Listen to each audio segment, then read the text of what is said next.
que realiza el individuo, en todo lo que se realiza dentro del Estado y por qué debe detenerse de esta manera. Luego de lo que vimos en la clase anterior, pues tenemos que entender ya de mejor manera el derecho administrativo, por lo que, así como hicimos con administración pública, debemos de establecer nuestros criterios para determinar el derecho administrativo, para determinar el concepto del derecho administrativo. Y para eso, pues hay diversos criterios que, como bien vimos en la administración pública, pues nos dan ideas y son válidos, son parte de la noción principal, y cada uno nos van a dar elementos para poder conceptualizar el derecho administrativo, recordando, como lo vimos en administración, en el término administración pública, que el concepto es la idea mental que tomamos de un objeto, y la definición ya la veremos más adelante, ¿verdad? Bueno,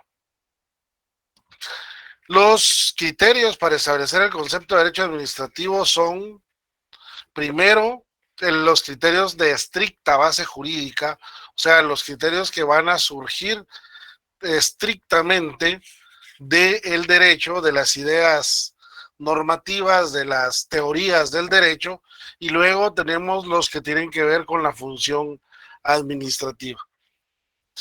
El criterio, los criterios en base jurídica, de estricta base jurídica, son el criterio legalista o exegético y el criterio de las relaciones jurídicas, son los dos que existen. Bien, el primer criterio para establecer el concepto de derecho administrativo es el criterio legalista o exegético. ¿Alguien se recuerda a qué se refiere la exégesis del derecho?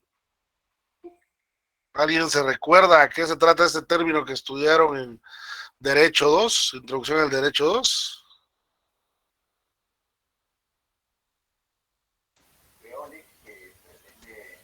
Licenciado, disculpe si no mal estoy, es como es para interpretar el derecho en sí, ¿no? Exacto, son las formas de interpretación, ¿verdad? La interpretación, eh, la interpretación jurídica, por llamarle de alguna manera, ¿verdad?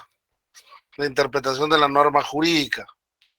Este criterio es un criterio muy sencillo para entenderlo, pero en la teoría, pero un poquito complicado en la práctica, porque nos deja en la misma duda, ¿verdad? El criterio legalista o exegético establece que toda aquella norma que sea o que involucre a la administración pública y que haya pasado por el proceso de creación de normas. Fíjense que no estoy hablando de creación de ley solamente, sino que estoy hablando en un sentido amplio. Ya vamos a ver por qué es un sentido amplio. Y es derecho administrativo. O sea, si esta norma tiene principios de derecho administrativo y pasó por todo el, gracias por recordarme, Fernanda, y pasó por todo el proceso de creación de ley. Empiezo a grabar la clase.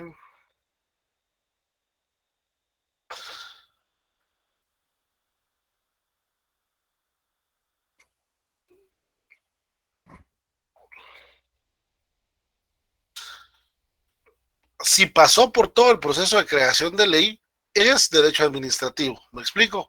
Si interviene la administración pública, si es una regla que norma a la administración pública y ha pasado por todo el proceso de creación de normas, sea ley, sea acuerdo gubernativo, eso lo vamos a ver un poquito más adelante, es norma de derecho administrativo. Sí, Jorge.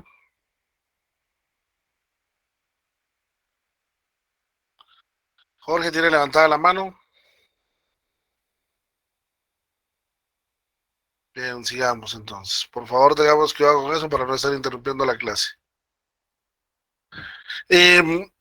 Repito, sí, es una norma de derecho administrativo. Lo que pasa es que al decir es una norma de derecho administrativo nos estamos quedando en la misma idea, ¿verdad? No tenemos un criterio de qué es entonces el derecho administrativo. Y esa norma pasó por toda la creación de ley, pues simple y sencillamente es derecho administrativo. Muy simple, pero a la vez muy complejo de determinar porque volvemos a la misma duda. Entonces, ¿qué es? ¿Cuál es? ¿Cuáles sí? ¿Cuáles no? ¿Verdad? El siguiente criterio, que es el criterio de las relaciones jurídicas, es un poquito más comprensible quizás. Sí,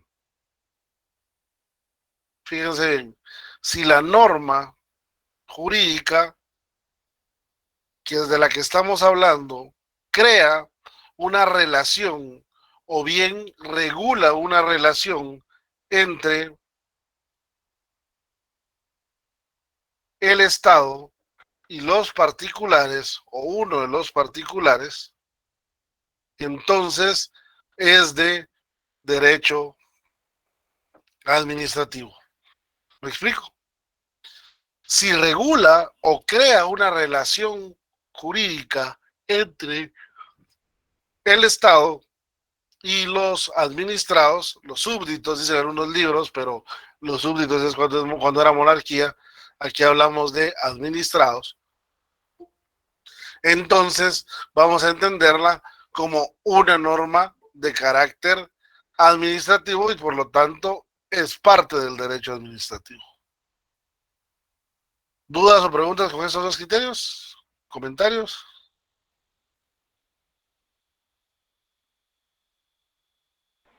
No, listo. Ok.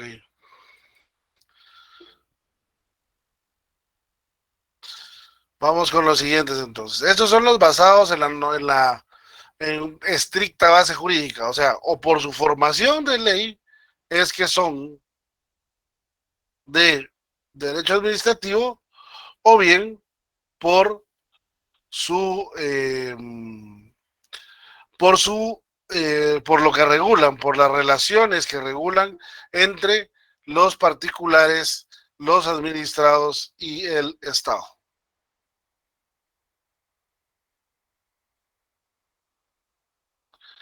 Luego están los criterios basados en la estimación de la función administrativa. Estos criterios, basados en la estimación de la función administrativa, tienen la característica común de que pretenden llegar al fondo del asunto.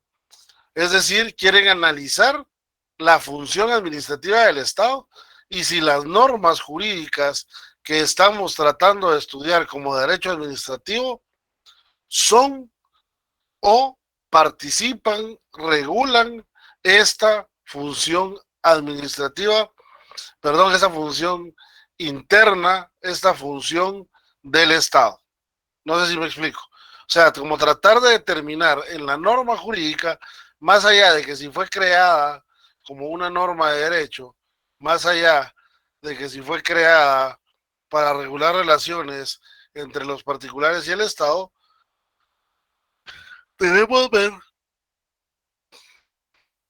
el analizar el fondo y determinar si esta norma cumple con alguna función o regula alguna función sustantiva del derecho administrativo o de la de Estado como tal. No si funcionan o no, sino si lo que realizan van en función a lo que realiza el Estado. ¿Me explico? No sé si la norma jurídica como tal está funcionando o no está funcionando, sino si la norma jurídica es parte de las cuestiones que el Estado debe cumplir. Vamos con el primer criterio para irlos entendiendo.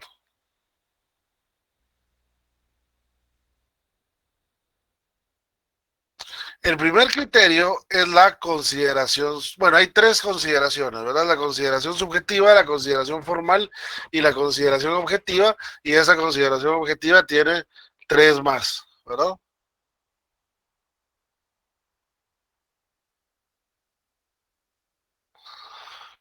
El criterio o la consideración subjetiva estiva simple y sencillamente en la teoría clásica de la separación de poderes, y volvemos a lo que hablamos en los criterios de administración pública. Si los fines o para lo que fue creada esta norma jurídica son de carácter administrativo, legislativo o judicial, o mejor dicho, si son parte del quehacer del organismo ejecutivo, si son parte del quehacer del organismo legislativo o si son parte del quehacer del organismo judicial. ¿Me explico? Así de simple.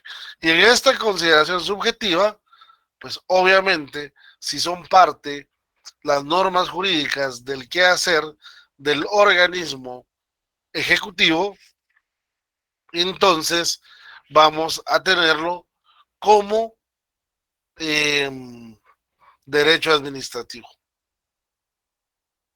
¿Sí? ¿Por qué? Porque volvemos a la misma idea, solo el Ejecutivo administra, aunque ya vimos en las consideraciones de administración pública que no necesariamente es así, que no necesariamente nos vamos a referir a esto. Pero esta es la primera consideración, la consideración subjetiva que nos establece que si es de carácter del organismo ejecutivo, entonces vamos a determinarlo como norma jurídica de derecho administrativo. Sí, Dani. O sea que en este caso las normas tributarias no entrarían dentro de este criterio. ¿Por qué no? Porque como las normas tributarias no considero yo que no competen a, no le veo cabida a ninguno de los organismos, ni al legislativo, ni al ejecutivo, ni al judicial. Eso es lo que yo... Al día de hoy podríamos tomarlo así, y tiene usted razón por el carácter de entidad descentralizada que tiene la Superintendencia de Administración Tributaria, ¿verdad? Podríamos tener justamente esa complicación. Sin embargo,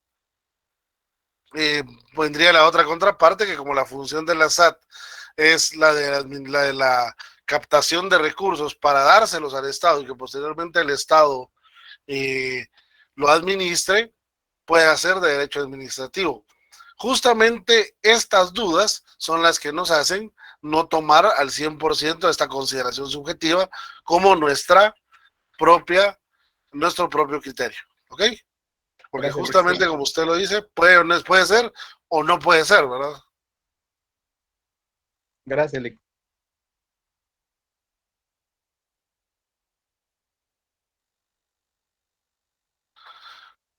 Luego tenemos la consideración formal. La consideración formal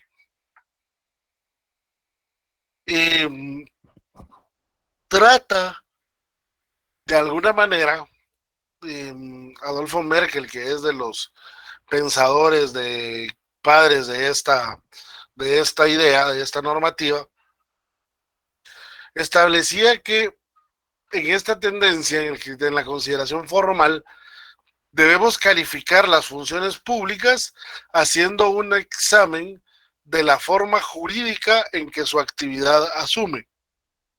¿Cómo así? Bueno, hay que determinar que bajo esta idea, el derecho administrativo eh, lo vamos a tomar dentro de sus actividades o dentro de sus funciones, ¿sí? Que tengan una normativa jurídica. Es decir, para que lo entendamos mejor, porque creo que lo dije enredadito. Esta teoría lo que trata de explicarnos es que para que una norma jurídica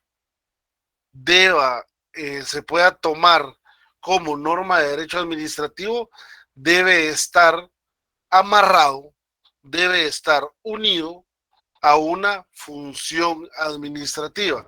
Es decir, la norma existe para una función en específico. Norma administrativa, función administrativa. No hay una norma al aire, sino que es derecho administrativo todo aquello que va de la mano con una función administrativa. Toda aquella regla que vaya de la mano con una función administrativa. ¿Me explico?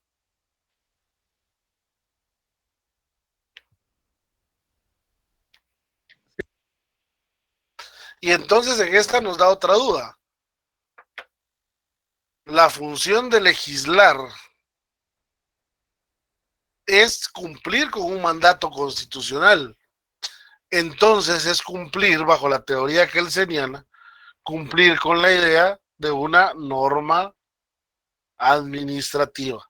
¿Por qué? Porque la Constitución es una norma administrativa por naturaleza.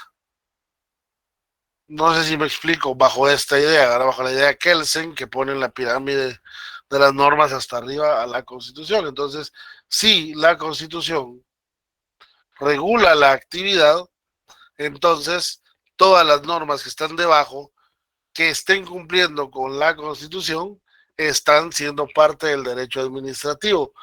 Entonces genera algunas dudas como la función de legislar, ya que en la Constitución están todas las posibilidades, legislar, juzgar, pues la Constitución abarca todo, ¿verdad? Entonces nos daba ese primer gran problema en en la aplicación del derecho administrativo, determinar si la función de legislar, de juzgar, de recaudar fondos, como bien dice usted que hace la SAT, en nuestra Constitución tenemos figuras más amplias como el control político que realiza el Tribunal Supremo Electoral, la Corte de Constitucionalidad, la Procuraduría de los Derechos Humanos, ¿verdad? Que son entidades que no son de ninguno de los tres poderes del Estado, pero que tienen una función específica del Estado. Y entonces estas son parte de del derecho administrativo, sí o no. Nos da esa duda, ¿verdad? Bajo esta idea. Y luego está la tercera consideración, que es la consideración objetiva, en donde aquí van todos los propósitos de definición del derecho administrativo, un análisis de fondo a la función administrativa, pero examinando matices y características propias. Y entonces tenemos los cuatro criterios ahí establecidos. Primero, el criterio de la actividad total del Estado para el cumplimiento de sus fines. Este criterio, se recuerda que hay un criterio similar en el de administración pública. Este criterio va de la mano con que toda la actividad que realiza el Estado, siempre y cuando sea para cumplir con el fin que tiene el Estado, que es la búsqueda del bien común, todo el derecho que regule estas actividades del Estado son derecho administrativo. ¿Me explico?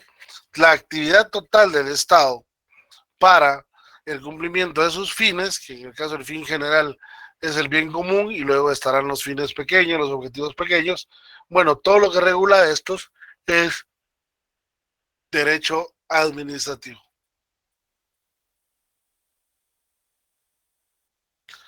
Luego tenemos el criterio de los servicios públicos. El criterio de los servicios públicos, que viene ya más de la mano de la escuela realista de Dewitt, y que nos da una concepción de derecho administrativo como un conjunto de normas y principios que tienen por objeto la organización y funcionamiento de los servicios públicos. Para esta tendencia, los servicios públicos, recuerden que ya lo dijimos antes, son las herramientas, las armas,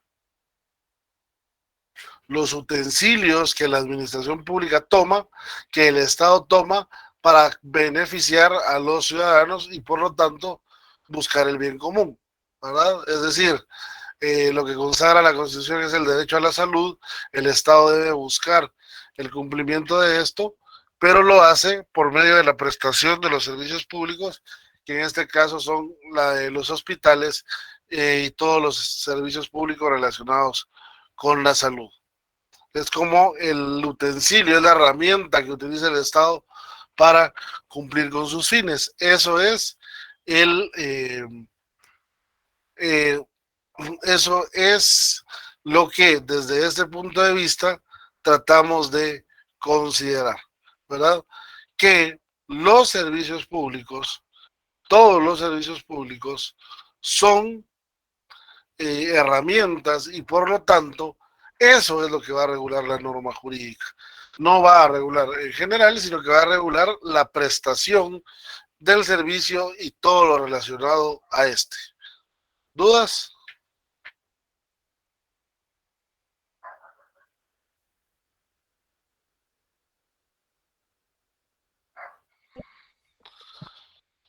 ¿No? Bien, continuemos. Luego tenemos la tesis o criterio de los servicios públicos y de la protección jurisdiccional de los administrados.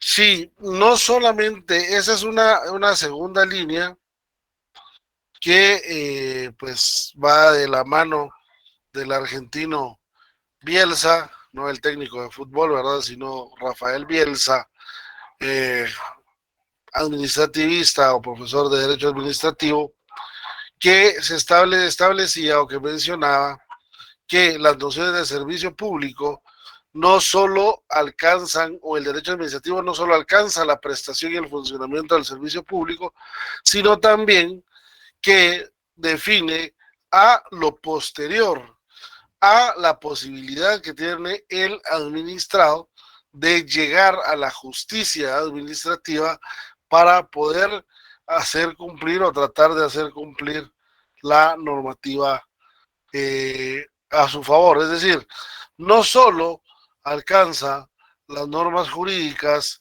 que surgen de la, de la prestación de los servicios públicos, sino también que alcanza la normativa que surge de los distintos procesos o de las distintas formas que tiene el administrado de hacer cumplir esos servicios públicos por medio de los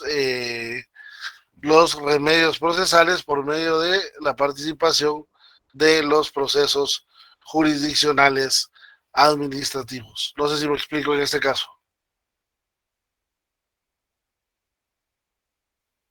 No, licenciado, podría repetir, disculpe, que no lo entendí mucho. Ahorita voy. Bueno, en este ya quedamos en el anterior, el de los servicios públicos, ¿verdad? Es simple y sencillamente todo lo que regula los servicios que presta el Estado. Bueno, ese es uno. El otro es la tesis de los servicios públicos, que va de la mano con la primera idea, y de la protección jurisdiccional de los administrados. O sea, no solo alcanza los servicios públicos, sino que también alcanza los distintos o las distintas actividades, los distintos estratos que cubre la función jurisdiccional de proteger al administrado de la administración pública.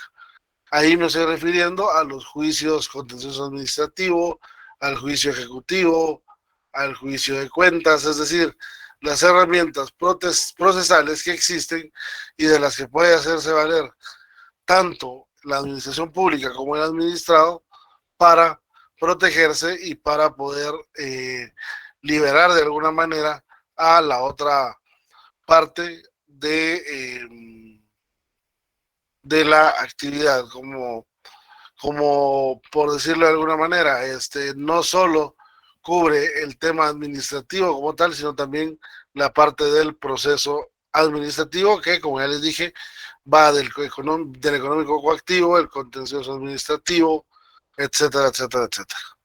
¿Dudas? No, Ok. Bien, luego tenemos el criterio que involucra el concepto de la función administrativa. Este nos gusta más, porque este va de la mano de la idea de la función administrativa. Determinar si lo que está desarrollando el órgano administrativo es función administrativa o no es función administrativa. Si lo que está realizando el jefe de recursos humanos del Congreso de la República es administración pública o no es administración pública. ¿Me explico? A eso se refiere. Si es función administrativa, lo haga el Ejecutivo, lo haga el Legislativo, lo haga el Judicial, lo haga la SAT, lo haga la PDH, lo haga el Tribunal Supremo Electoral, lo haga la CC, siempre y cuando sea función administrativa y lo realice, ahí es donde nosotros vamos a tener nuestra actividad, ¿ok? Nuestro derecho administrativo. ¿Dudas?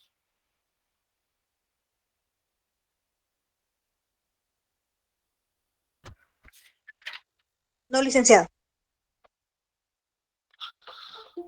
Gracias.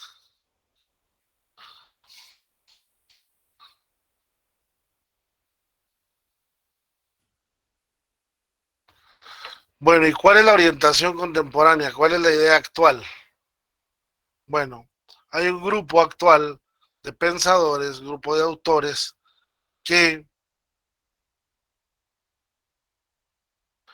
establecen o que consideran que al establecer el concepto de derecho administrativo no se debe al mismo tiempo pretender enunciar el concepto de administración pública. Tenemos que de alguna manera u otra separar la idea de administración pública con la idea de derecho administrativo. De este orden de ideas, entonces debemos de entender que el derecho administrativo está formado por una serie de normas y principios, como ya dijimos que no hay un solo código de derecho administrativo, está formado por una serie de normas y principios que regulan el ejercicio de la función administrativa, lo cual implica regular la organización, el funcionamiento y el comportamiento de la administración pública, así como las relaciones internas y externas que se originan de la situación de esta última. Es decir, que el derecho administrativo son todas las normas jurídicas y los principios que regulan el ejercicio de la función administrativa, lo cual implica regular la organización, el funcionamiento y el comportamiento de la administración pública, así como las relaciones internas y externas que se regulan o que se originan de la acción de esta última.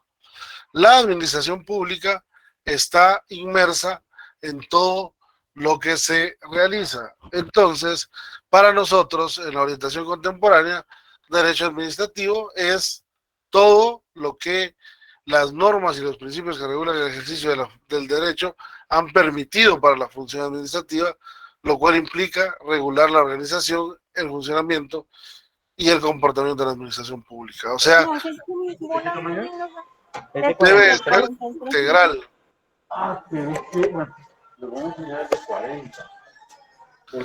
Debe de ser integral la definición, o para este caso la conceptualización. ¿Por qué? Porque estamos hablando de un derecho que viene a regular el funcionamiento y el comportamiento de la administración pública. O sea, cómo funciona la administración pública, así como las relaciones de entre los mismos miembros de la administración pública y de hacia con los particulares. ¿Dudas?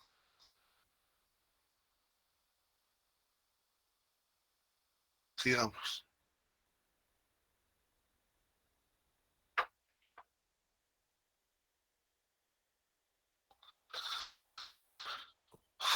Sistemas de derecho administrativo. Esto lo explico rapidito en dos diapositivas para que entendamos y luego poder entrar al nuestro y comprenderlo mejor. Los sistemas de derecho administrativo son dos, o por lo menos dos los que nos competen a nosotros, ¿verdad? Porque habrán más en los países árabes, los países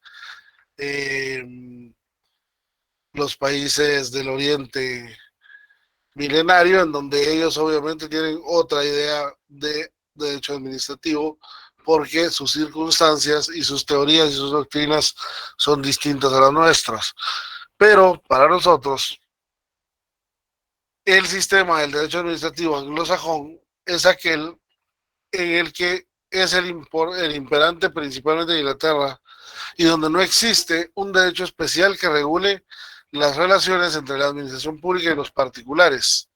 No existe una norma directa, sino que estas relaciones son reguladas por el derecho común, es decir, por el derecho civil, el common law. Especialmente dentro del derecho sajón, es fuente principal del derecho la jurisprudencia y el precedente administrativo. Esto significa que dentro del derecho sajón no existe un derecho especial que regule las relaciones de la administración pública como en el sistema francés. En este sistema, básicamente, lo que vamos a tener son normas jurídicas,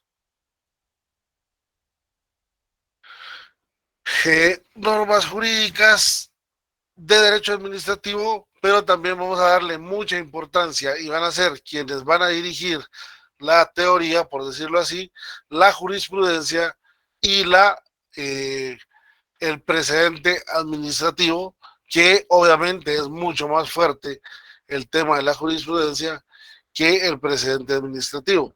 Porque el precedente administrativo, bueno, para los amparos y para ciertas impugnaciones sí tiene mucha validez, pero en realidad es una denegatoria, por decirlo de alguna manera, de la solicitud que ya se ha planteado. Entonces, mientras que la jurisprudencia ahí sí puede participar de lleno en la toma de decisiones. O sea, lo que la jurisprudencia está es lo que el juez puede tomar de lleno para tomar sus propias decisiones, fundamentado en la jurisprudencia y posteriormente en el precedente administrativo. ¿Dudas? No, Lick.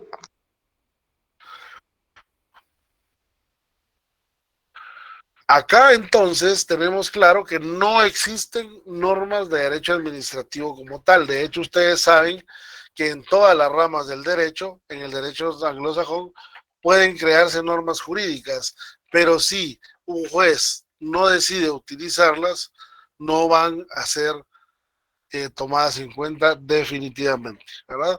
No es que la norma jurídica sea lo más importante, sino que lo más importante es la jurisprudencia y el precedente administrativo.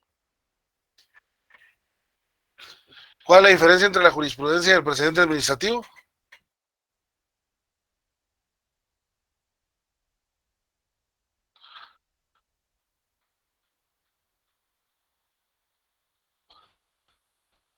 ¿Alguien? ¿Diferencia entre jurisprudencia y precedente administrativo?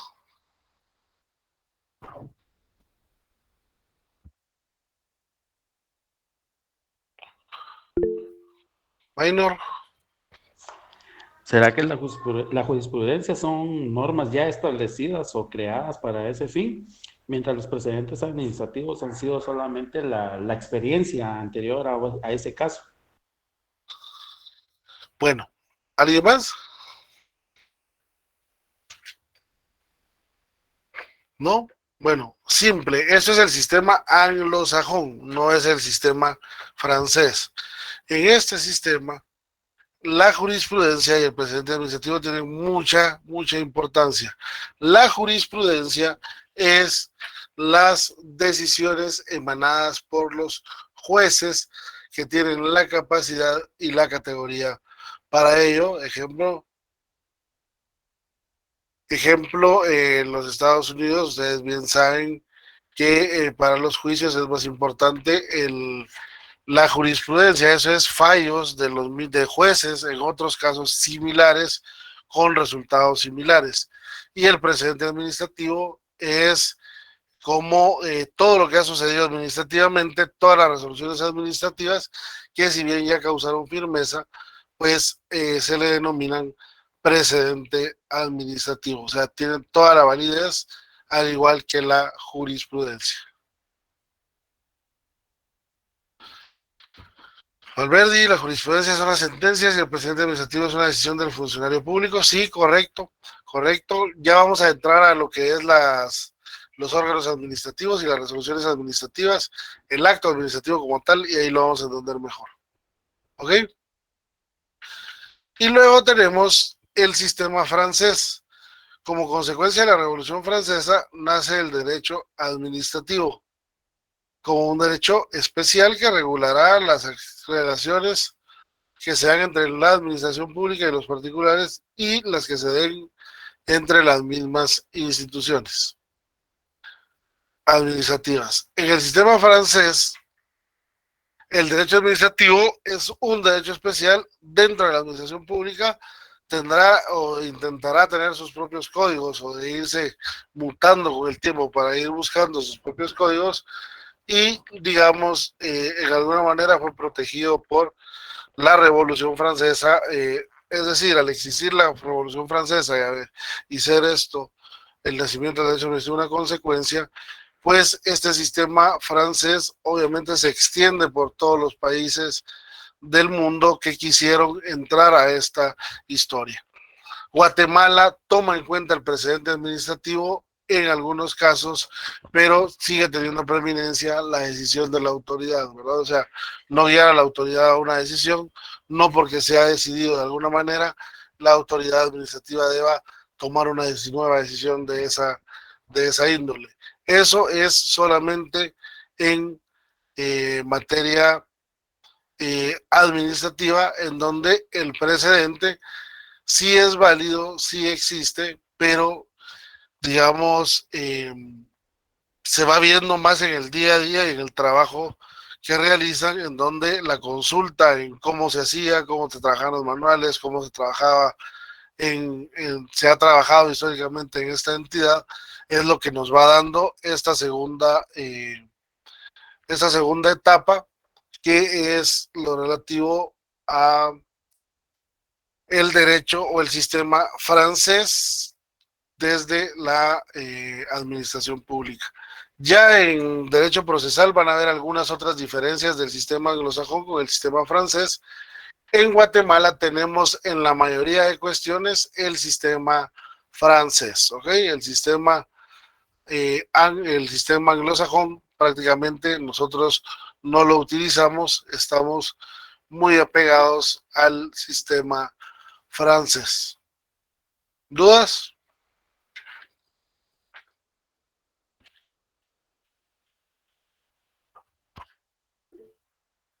Okay.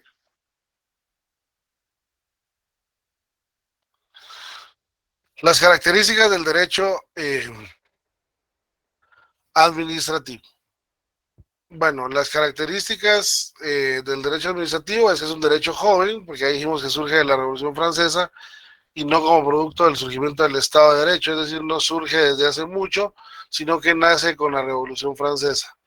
No ha sido codificado, es decir, no existe un solo código que conlleve la administración pública. De hecho, lo que tenemos son leyes, pues la ley del organismo ejecutivo para trabajar la estructura del ejecutivo, la ley del organismo judicial, es decir, no tenemos el famoso término de códigos, pero si se dan cuenta, en la unificación de normas en las otras ramas, código civil, código penal, código laboral, código de comercio, hay una unificación de actividades dentro de estos y por eso es que se le denominan códigos. En este caso, están en leyes orgánicas o en leyes de otro tipo, en donde están definidas las grandes actividades del derecho administrativo.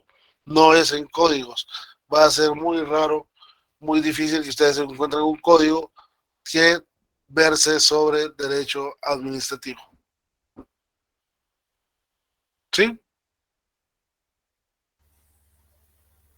Como dijimos, no ha sido codificado.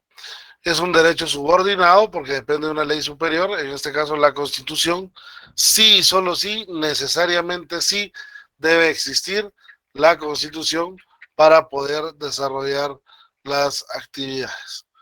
Si no está regulada la Constitución, no se puede desarrollar en las leyes ordinarias ni en las leyes ni en las leyes de ningún otro tipo, reglamentarias o de otro tipo, si no están en una constitución consagradas. Es un derecho autónomo porque la especialización y las relaciones que regula, basado en la normatividad que lo informa, es decir, el derecho administrativo es autónomo porque no depende de los demás para funcionar, no depende de un código civil, de un código de trabajo, etcétera, etcétera, etcétera, sino que el derecho administrativo subsiste por sí solo. Y el derecho administrativo es dinámico por la naturaleza del servicio y por la labor de desarrollo. La administración pública se encuentra en constante cambio, sobre todo en los procedimientos. Todos los años, de conformidad con la ley, debemos estar revisando los reglamentos para actualizarles, y el derecho administrativo se basa en que la administración pública debe de ser cambiante, debe de ser móvil, es decir, debe de buscar nuevos caminos, como pues ustedes ya muy bien lo saben, ¿verdad? Y en el derecho administrativo pues se ha notado porque la administración pública ha tratado de mutar dependiendo de las circunstancias para convertirse en una administración pública amigable, por decirlo así, al usuario, no solo en Guatemala, sino en todo el mundo, ¿verdad? Eso es como comentario de por qué el derecho administrativo es derecho dinámico. ¿Alguien más?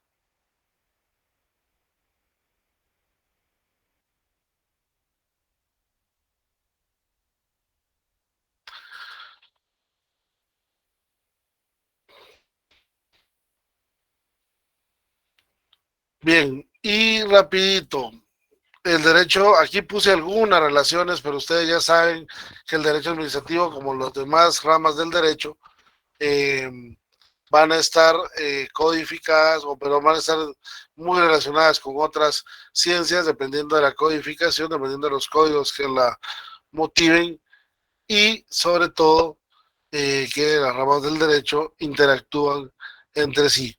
Ahí están señalados algunos que ustedes podrán estudiar en su casa, y si tienen alguna duda me lo hacen saber en la próxima clase. ¿Dudas? ¿Preguntas? Ok, si no tenemos dudas, Todo bien, Lick. gracias. No, claro, licenciado. Fue hablar solo yo, pues dejamos hasta acá y seguimos con el siguiente punto en la próxima clase. Éxitos, compañeros, y feliz noche. Gracias, licenciado. Gracias, licenciado. Feliz noche. Gracias, licenciado. Buenas noches. Gracias, licenciado. Gracias.